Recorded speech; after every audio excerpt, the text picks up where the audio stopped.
And you know, we're back with events now, and you know what? E-Cabs is where events happen. And last weekend, so much was going on, and one of the best events that we were having was the Love at Last. Yes. Love at Last. I mean, that's poetic, right? Love Very at Last poetic. was an event that was hosted by Fena, Gitu, you know, the artists, the creative, and so many things in one.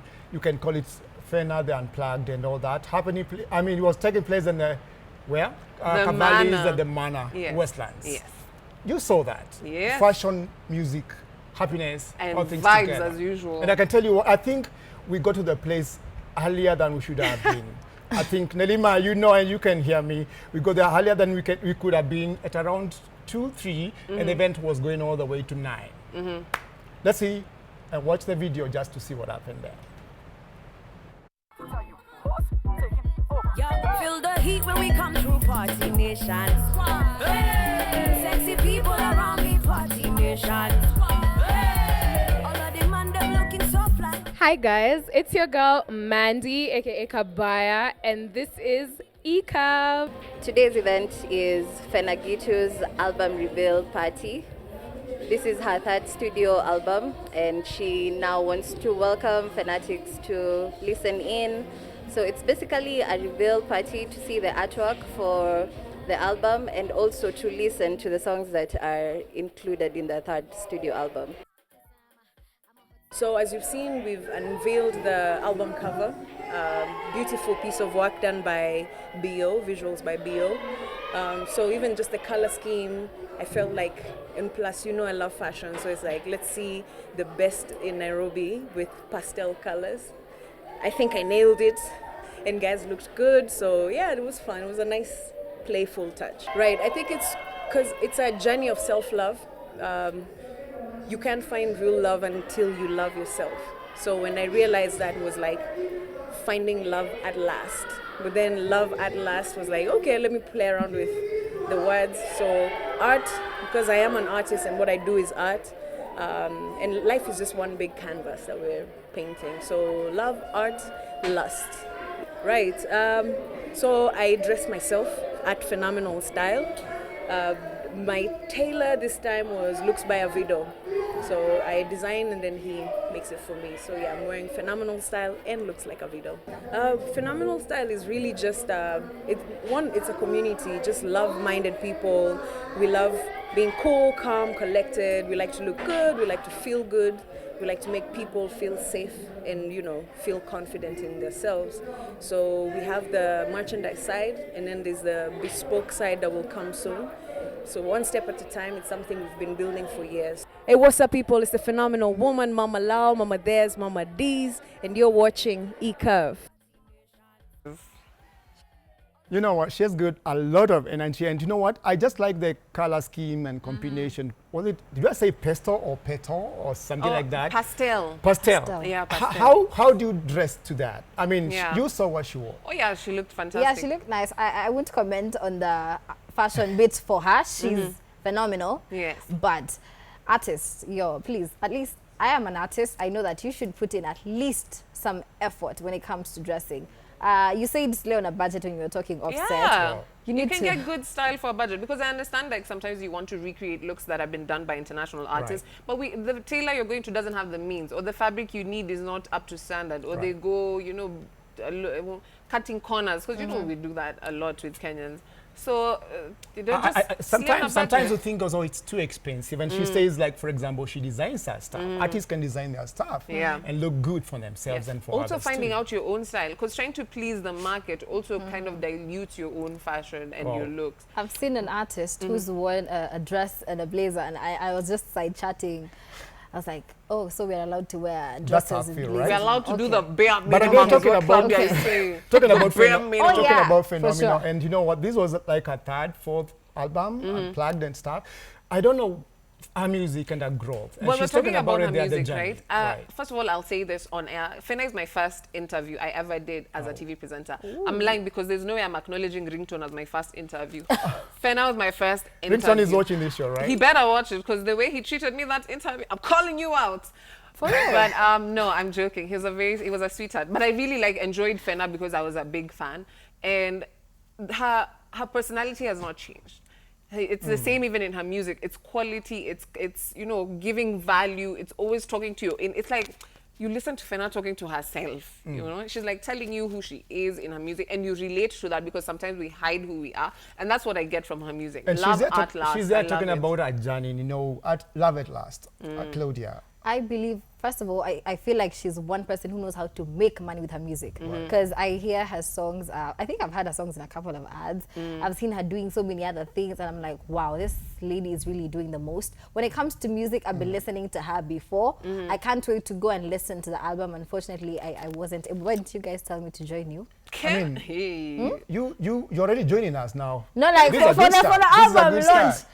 I'd have wanted to be a part of that. Right. Yo, Oh yes, I think- but then Claudia is in the music industry as well, which is something I I'm told you I not. like about you. I'm Because not. Claudia is good vibes. Like with Fena, you see her in her music, and Claudia, you see her in her music as well. She's bubbly, she's fun, and I like people who don't deny their true selves. I don't want you to come and tell me about intensity and you don't have that. Claudia is unique, and I think she's the ultimate, you know, talent that we have here. And talking about unique, ultimate, and everything good, we had this unique, ultimate fashion event that was happening again at the Osho Center. And this was an event organized by some Indian designers, friends, like almost 5 to 10 designers who were there, and they were just showcasing their designs. And you know what? Also the Indian lifestyle. And you know what?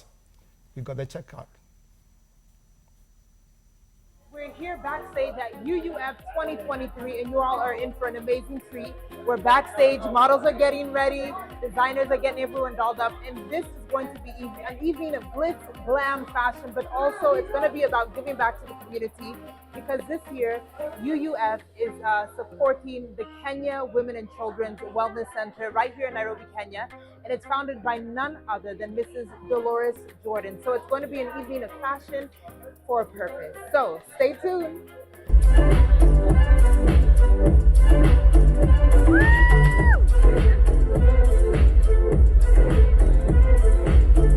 We have lots of brands and lots of fashion designers who have come down from India, and we're really excited to showcase all their designs to all of you.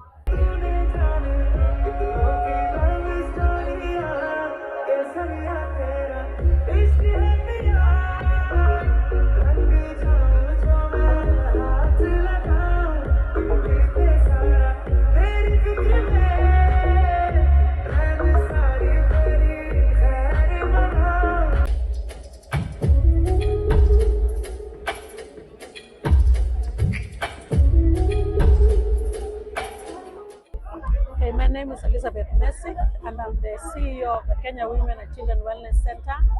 I am very happy. The event is successful. There's beautiful clothing, nice food, very nice people, very lively, and it's a pleasure to be here.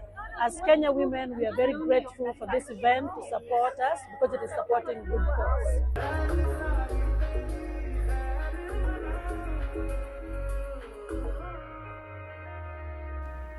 You know, we are here, and you know, Claudia is just giving me there's this fiber of Bollywood. Yeah. I don't know how they go. Big shout out to There's Isha something Joban like Putra. Bollywood We going miss on. you, girl. You know what? I'm a We miss Bollywood babe. Aisha. You know what? I think this is one event that just tells you that we are diverse as a country. Yes. Last week over here, we had I talk about the Somali fashion again, Isili. And now this is Bollywood coming to us. And you can see they have it put together. Yes. We are rich in culture. Yes. And I feel like actually for most of us, this is, okay, for most of us, for youngins, Gen Zs, Right. by the way, I identify with the Gen Z. And if you're wondering what Gen Z means, it means they were born between 2002 and 2022. Nah, 2000. No, No. 1996. Where? Yeah. 2000. 1996, I have Laura. a feeling that anybody who's watching this show and does not know what that means should probably be having dinner and going to bed. But this event was big. Yes, beautiful, it was very and big. all things together. At the Osho Center, and Right. you can see it was a fantastic blend of like colors, Right. because it was all about color, right? You know, Indian culture has a lot to do with color. They just had the Holi festival, so it was fantastic to watch. I think I saw it on Isha's story that they had Michael Jordan's mother as a speaker at that event. If you don't know who MJ is, no, was it? Yeah, was There's it Michael Jordan or and Kobe? Michael B. Jordan. I don't know. It was either Kobe or Michael Jordan, the basketballer, one of the two. But it was a basketballer's mom, and it was Say, very, a big shot. Let's say a big shot. A big shot in basketball. You know what? And Yeah. it's a fusion of their music, food, they say it again, dressing and stuff. And we don't find a lot of this in the streets. Yeah. But we find a lot of this culture around their circles. Yeah. I don't know. Is this Please something we can buy hook into me up with as a Isha. fashion star? Yeah, I'm actually looking forward to going to Isha's yeah, wedding that I'm hook me up. predicting for this year. Isha, I'm wishing marriage on you. So this year, I'd like to attend a wedding. So I have a very nice pink sari. So I want to wear it and enjoy myself at this wedding. Okay. Is it something like you'd say, I would also want India and all that? But again, sorry, Indian movies and Bollywood, just talking about that, the fusion of culture and all that. And growing up, you'll say you listen to a lot of these. I used to watch probably, King of Hearts, Twist of Fate. So I think I picked up a few things about their culture, and it's just beautiful. So to get to see these things, as much as you're not seeing them, you know, live or when they're there on the spot, but seeing these things, it's beautiful to see that Kenyans are attending these things, because I'm seeing not only Indians who are at the event, but also other people from different cultures, and it's beautiful. I feel like we should have one cultural festival. A mix, right? Yeah, I believe our former president said Boxing Day should be cultural. A mixture of cultures right? and all that. I can if I'm see not it. wrong. I can actually see it. I feel it. Claudia and Isabo, can you do something about that? I feel like she's bringing even the Maasai into this The one. Samburu. Guys, Samburus and Maasai, not so different, but Samburu, please. Right. Yeah, Samburu. Have you ever noticed, like, when you know one person from a certain tribal culture, then you meet 50 others? Right. I'd never met a person from Samburu in my life until I met Claudia. Now I know 5. Oh, okay. Where they came from, Welcome I to don't the know, but I family. love it. Well, and I think with those events, we can just say ECAB events had it together. Yes. And of course, there are so many other events that were happening. And of course, there are many events that are coming forth. I was just telling my friends, my colleagues here, I'm on my way to one event tonight, which I'm not talking about now. Explains why you're looking but dapper. again, guys, this coming week, actually from Wednesday, the Kalasha it's called the Kalasha Film and TV Festival, which is a marketplace for everything that's film and you know, film and TV across Africa. And in this event, we have identified one particular showcase, which is the African Folktales, which is a fusion of African films, short films that are done by Africans from across the continent. I tell you this all the time, that cultures intermingle. It doesn't matter where you come from. I was watching a documentary last night, and do you know the story of Akatope? The girl was made out of mud. I've heard. Do you know it's the African version of Pinocchio? Okay. And I love that it's being incorporated to other TV screens, because it means there's more quality content going to be produced for people who enjoy, you know, storytelling and folk tales. All these stories that you were told as a child are being put on screen in ways that you can actually be like, wow, this is how I envisioned it. And I absolutely love it, because once you put it mainstream and people can buy into it, into their own cultures, I think we are just heading to the stars. And talking about folk tales and stuff, Claudia just acted the other day a movie, a film, which centers into the same. Is this something we should be emulating right now, just showcase our culture through film and stuff? Yes. Actually, I'm not going to give you guys a spoiler, but Talanta Hela has something that has to do with culture that we're going to be launching when you're launching our project. And it's going to be fun, because we are going to be really promoting Kenyan culture. Claudia, and don't Kenyan spill everything over I'm here. not spilling. And you know what? We're going to take a break. And as I said, Stevens is taking onto the road now, going to the next event somewhere in Klelesho, just in case you're there. You might spot me and see you there.